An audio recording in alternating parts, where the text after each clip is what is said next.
Welcome to the show. I'm Veronica Newfer. We just had an election over the nation, county, state, and also the Yamhill County Republicans. We have a new chairman. His name is Craig Major, and you get to meet him today.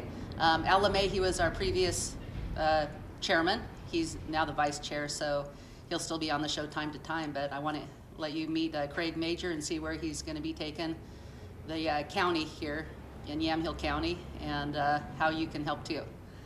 Hi, Craig. Hi, Veronica. How are you? Good. How are you? Doing well. Thank you. Well, thanks for coming on the show. People elected you, I would say, because you are very, you take it seriously and you take notes. You know what our county needs, and you have a plan to implement it, I assume? Well, I have a lot of thoughts and I have some plans, and hopefully we can go in the right direction with some energy. Yeah, that's good. So yeah, it's always good to have new, fresh ideas. I became a PCP in 2016 when President Trump ran for the presidency, and I won in my precinct. Of course, I was the only one that ran. It was a male, so Okay. so it's kind of a joke. But it's but anyway, I got involved, and I met a fellow at the meetings, Robin Katie. He's our treasurer now. Has been for the last year or so, and developed a friendship with him. But anyway, we've kind of come together and walked this road a little bit, learning about PCP, what work we should be doing and so forth. And I didn't do much the first couple of years because I didn't know anything and get my feet wet and the whole thing. But what we did this year, the midterm elections obviously, we decided that we wanted to do more, Robin and I, and with Al's blessing, I became the chairman of the Get Out the Vote Committee, and we developed a candidate card that had our 5 or 6 candidates on it, and then an information pamphlet about the Yamhill County Republicans. One of the aspects of what I'd like to do is educate the public on who exactly we are and what we stand for. We're not a bunch of thugs. We're not ugly people. We are kind. We're gracious. We love our country. We want the best. We want opportunity for everybody, just not certain people. We don't want to take anybody's money away from them. We want everybody to flourish. We want businesses to flourish, we want individuals to flourish in their chosen profession. And so we want to get that information out. But anyway, so we did a lot of work. We handed out about 5,000 pamphlets this election, which may not seem like a lot, but that'll probably reach close to 15,000 by the time you hand it out to a certain household. Sometimes there are 2, 3, 5 voters in a household, and so you multiply that in one of those candidate cards or pamphlets. So it's going to get some mileage, we had hoped. Is that right? Yeah. So one pamphlet usually will be seen by 3 people? Yeah, that's what we're kind of guessing, because a lot of the lists that I had in my precinct and other walking lists we had as we were handing out this information, a lot of the homes had 2, 3, 4 people, so I think you can rightly multiply that by 2 or 3 to get an accurate number of how many it's actually going to reach. So, and on that score, it's interesting that I did look up the final tally of the votes cast here in Yamhill County on the county clerk's website, and the overall turnout on the average was about 68% here in Yamhill County.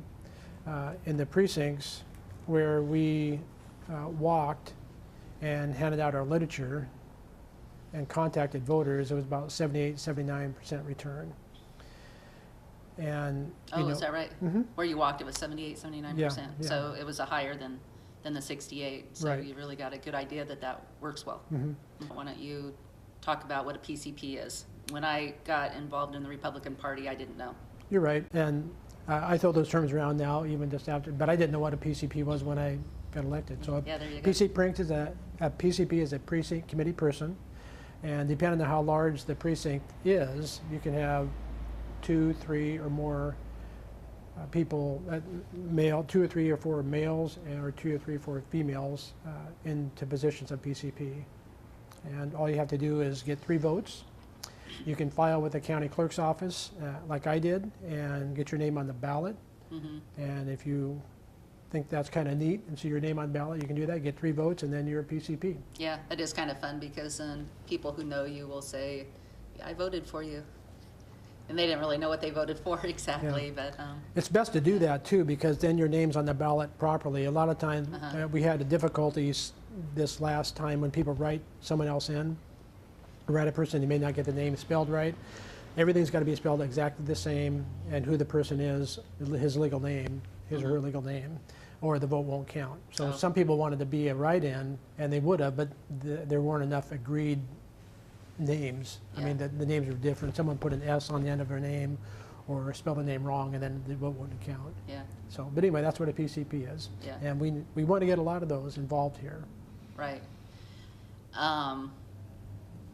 Yeah, so if people see your name on the ballot, or if you are a PCP, what happens is you're kind of the go-to person, and hopefully, you'll show up at the meetings and walk, and also it's nice to show up to the meetings because then you can make your voice known. If you think that we should be doing something a little different, you can talk about that, or our emphasis should be on something else. So it's a way that you can be involved without just not doing anything and being frustrated at home. So I want to add that the PCPs are the backbone of our political party here in Oregon, and therefore of Yamhill County. And when we have a lot of PCPs and a lot of involvement, it's a lot less work for everybody. Now, I handed out about 2,000 of our pamphlets, and I was happy to do that because I wanted to do a good test and make sure everything that we purchased and make good use of our money got handed out. But that's more than one person should have to do. And if we had, 100 or 150 active PCPs, can you imagine the work that we can get done? And anyway, so the PCPs are the backbone. They really are. They're the ground soldiers in our battle here. And we'll in order to define whether or not we're going to succeed, because if we had if I was doing this all by myself, there's no way we can succeed. It's Right. impossible. Right. It's a team effort. yeah. Now, as far as our county goes, how did we do? I mean, for people who don't know, we still have Representative Ron Noble, so that's good. And Bill Post, Representative Bill Post over in the St. Paul area. yes. And then our Senator, Kim Thatcher, won again. Senator And Brian Boquist. he won also, yeah. But the statewide, we didn't do so good, Republicans. Well, also back to county as well. We lost our county commissioner. We did. Dan Primovich went down pretty heavily too, I'm afraid. Yeah, I think people were upset over the bike trail. Yes. And what I would have liked to have seen Republicans as a party do is coalesce around him. He was very smart. He read a lot of books, but he had a lot of wisdom. When I would talk to him, it was just he had a lot of depth to his wisdom, and it became kind of that one issue. Somebody's not perfect. They focus on that one issue, and then everybody thinks there's something wrong with that person. Where there's just a disagreement on that one issue. What can we expect to see in our county, do you think, now with the county commissioners? With Mr. Kula there and Mary Starrett. And Yeah, we have one conservative and we have two Yeah. liberals now. Well, I don't know what to expect. I don't know Mr. Kula. I didn't vote for him. I think he tends to be on the liberal side. Just a brief time I had contact with him. It wasn't even personal. I'm sorry that Stan didn't win. I understand why people didn't vote for him, because that trail issue was pretty hot button for a lot of Republicans. And Mr. Kula, I guess, is a farmer, and I suspect that he took a lot of farmer votes just because of that. Doesn't he farm marijuana though? I think he does. Is that correct? Okay. But I understand. I hope I'm not saying anything wrong, but I've heard this a lot. I didn't read his pamphlet, but I understand he posed himself as a farmer, and the truth is that's what he does, and that's kind of his focus. That's what that's my understanding too, is what he does. Yeah. So, So I think people are going to be surprised with that. yeah. I was really sorry to see Stan lose, Yeah. both personally and professionally. He's a nice fellow. I liked him. I liked visiting with him the times I had contact with him. We handed out a lot of his flyers as we handed out our information as well. And he's a gentleman. I think we would have done well if for no other reason because he's solid on the Second Amendment and a solid pro-lifer. I don't know where Mr. Kula's stand on that is. I suspect it's not what we would appreciate, though. Yeah. Well, one of the things that Commissioner Mary Starrett would talk about when she was Mary Starrett and before she was commissioner is she talked about the importance of having a conservative commissioners because Metro wants nothing more than to put their train system in our county, Yep. which would completely change our county, and it would be more tax dollars. And that was one of the reasons why people were against the bike trail, because they're thinking like maybe 20 years down the road that there would be an open door for Metro. Well, now we have an open door. We have a huge open door now potentially. So, you know, I mean, let's hope and pray that the two Liberal commissioners aren't both for Metro, because it would change everything in our county. It would. Increase drug use, gangs coming through, way increase our tax dollars, take away a lot of freedoms for our personal property, right? So Yeah, I'm afraid so. yeah. And that's the thing. That's why we need PCPs. We need PCPs to get out there and let people know really where things are at, not just what people are saying, you know, in the newspaper. Mm-hmm. Yeah. Yeah, so if folks are out there and they want to get involved, that's a great way to do it, ground level. And I want to encourage everybody to do that. But I don't want to give the impression that we're going to suck the life out of you because now you're coming and you're joining us. You can do as much or as little as you want. We have some PCPs that have been PCPs for a number of years, according to some people, and they never do anything. Mm-hmm. I don't know why they're PCPs. They never show up to the meetings. Mm-hmm. They never give input. I don't even know some of these people. I've never seen them. Mm-hmm. And I don't know why they do it, but you know, whatever. Mm-hmm. But if you're going to be a PCP, I encourage you to be involved. And and you can only do as much as you want to do. Uh-huh. For example, this last election, I was sending out walking lists, and the walking list, typically a kind of average one would be about, say, 75 houses that you'd walk in your neighborhood and talk to people if you want, or just hang the information on their doorknob and then walk away. And it's usually a really positive experience. Well, right? It was a very positive experience for me. I'm surprised that we didn't do better, but where we handed out information, the vote return was higher. Mm-hmm. And we've had a number of testimonies from our PCPs that did this, that people were happy to see the Republicans actually knocking on doors and handing information. Some of them were quite shocked. This never happened before, apparently. Mm-hmm. So, but if you do want to become a PCP, do that. We need your help, and just come to the meetings and support us. And if you have a thought, you know, make it known. And if you want to do something, let us know that too. But you don't have to marry this or give 40 hours a week to this, mm-hmm. but come and participate a little bit as much as you're comfortable with. Right.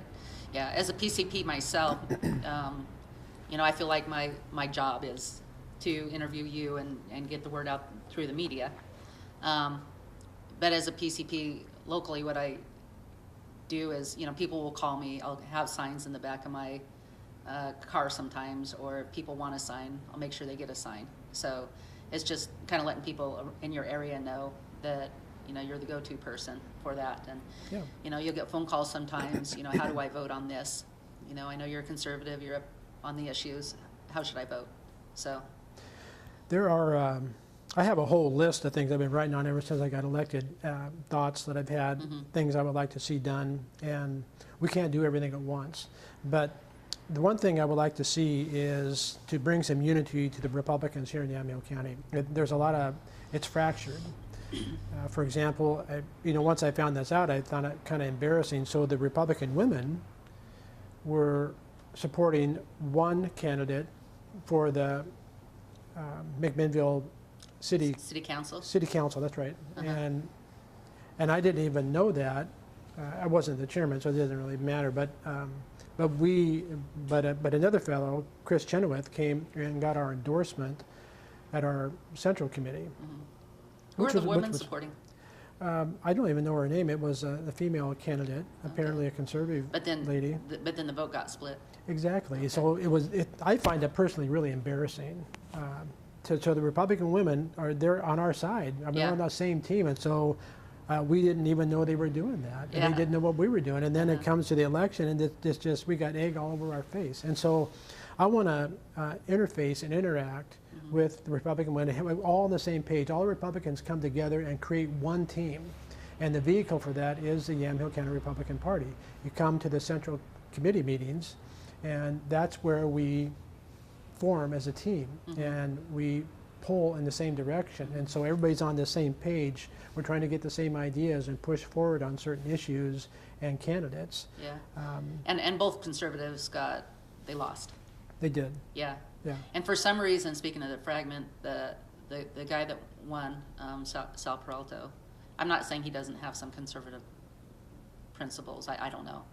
He says he's an independent, but he got some endorsements by a few of the candidates because he was there in Salem working on a project or something. I see. And so it would have been nice to see the Republicans coalesce around one person, as you're saying, and then go to the candidates and say, hey, what are you doing? Why are you doing this? And everybody coalesce around the right person, whatever, Right. whoever that is. Right. So- And so if we're on the Didn't same happen. page and Yeah. we go to one meeting, then we won't let this happen again. This is not going to happen again, because I've already talked to the president of the Yamhill County Republican Women, and so we're going to inform each other what we're doing, and so we don't step on each other's toes or do something like that again. Yeah. And as part of that team building I want to do is to educate the public and who we are. So 2019 is not going to be a sit around and do nothing because it's a non-election year. We're not going to do that. We're going to be active in this county. I don't know exactly what we're going to do because we haven't had a meeting yet with me as chair. But I want to somehow educate the public, and I want to educate the PCPs about the Constitution, about a declaration. How much, that I don't think that's taught much in the public schools. Right. So it's going to be us to do that. I've been a PCP, like I said, for over 2 years now, and we've never once read it in our meeting, the Declaration, the Constitution. That I scratch my head on that. Okay. That's true, but we did have some free little booklets that people could take home. Yeah, I mean, I ordered. How many did I order? 100 or 200 Declaration and. Oh, was that you? Yeah, and okay, and the thank you. Constitution. It's one from Hillsdale College, because they sent it out for free. Oh, It's a very good price, and so we Yeah. had it out for free. And they obviously want to get the information out that we have a informed, educated electorate. Then we can. They'll probably more be on our side, because the Democratic Party, they don't pledge allegiance to the flag, and they're certainly not going to be handing out Declaration of Independence and Constitution copies and for people One to Nation read. Under God, that Yeah. was something a lot Right. of them don't want any part of as well. President Trump has done a great job, in my opinion, and I want to go on record saying that I support President Trump. I am 100% on his side. I don't agree with his tweets all the time. I wouldn't say some of the things he says, but I am so pleased with the things that he has done and accomplished for this country, and I think that alone ought to put us on his side. Yeah. And I have to admit that in 2016, I did vote for the man, but it was reluctantly that I did that. I voted for him in the primary. I was going to vote for Ted Cruz, but it's just something in me. I just thought, I just felt like God had a mantle for him for this. Well, you were right. Yeah. My oldest daughter was pro-Trump from the very beginning, and I applaud her for her discernment and vision, Yeah. because I didn't have that. Yeah, it took everybody by surprise. Actually, at the very beginning, he was one of the last ones on my list, and then as I was watching him, and I could see, I don't know, you could just tell. I mean, something. Yeah, There was yeah. something strong in him. Everybody knows that our expectation of politicians is typically that we don't expect them to keep their promises. Yeah, But here you got a man, President Trump, that has kept every promise he has made on a campaign trail. That is phenomenal. It's incredible. yeah. And And that's why everybody thinks that politicians are all the same. They all lie and they make promises. And then you got like half the country not supporting him when he's actually telling the truth. Yeah. The problem is that people on the other side that are opposing him aren't telling the truth. That's the problem, Yep. And so he's doing things that are right that most 75% of the United States, I think, would agree with. Yep. But he's getting a lot of bad rap. He is, yeah. You From know, the so- elitists in our From own party elitists, and yeah. establishment people, they, Yep. you know, even the conservative writers, they don't like him because he came in and rescued the country Yeah. when they didn't. Yeah. And, you know, President Trump is not a conservative. He is not ideological. He is a man that loves his country, and he's a man that wants to see this country flourish and be the best we can be. Yeah. And I'm for that. Yeah. Just one other thing, me personally, you know, I've never done this before. I've never been chairman of anything before, and I'm going to do my best. And I promised at the meeting when I got elected I was going to do my dead level best. I can't promise success because I don't know how my leadership is going to be received. Uh-huh. But I will do my very best, and I want to encourage people to be part of our party. Everybody is important. And if we're going to succeed in this county in the future, we need a solid team approach, and that's what I want to build. So if you are praying people, I would appreciate your prayers. Amen. Me too. And if you're not, I would appreciate your good thoughts and your attendance. Mhm. And let's all pull together. I will do my best, like I said, and hopefully we can make a huge, big difference in this county in 2020, because that's our goal. Yeah. So right now we have a supermajority, Yes, yeah, in our state. we do. And we're going to have a real problem. So people have to be really vigilant and awake on what's going on. And I hope at this point, I hope that people will be so awake and they will hold the Democrats accountable for any decisions they make. So, Yeah. Yes, it could be a long 2 years for us because the Republicans can do nothing in the House or in the Senate to stop anything that Governor Brown wants to do. And maybe that's a wake-up call that we need. I don't know, but I, for one, am not going to roll over and play dead. I'm going to be active, and I want to push forward. And 2020 is only 2 years away. We can take it back. Right. I think we can do that. If we just get active and just believe in ourselves, we can do it. Yep. Okay, well, thank you. You're welcome. We'll see you more often. So, you know, those who do pray for the representatives, because it is so hard for them to go to the Capitol. I talk with them, and sometimes they look so depressed and down because they see all these bad changes coming, and there's not a thing that they can do about it. But they need your prayers, and continue to, you know, call them, and, you know, they can still be our voice, even if it's not going to be heard much. It's still nice to have a voice out there that represents us. So the ones, at least here locally, are real conservative and believe in that platform very strongly. So stay involved. There's no reason to stay on your couch and complain about what's going on in this country, because there are things you can do. We do need foot soldiers here locally, and I know if you live in other counties, in those counties too, they need foot soldiers. So we look forward to seeing you. Oh, meetings Tuesdays, 7 o'clock at the community center in Yamhill, in McMinnville. Yes. 7 o'clock, the third Tuesday of every month. Correct. Correct. Okay, so we hope to see you there. Thanks for tuning in. Have a good week. Bye-bye.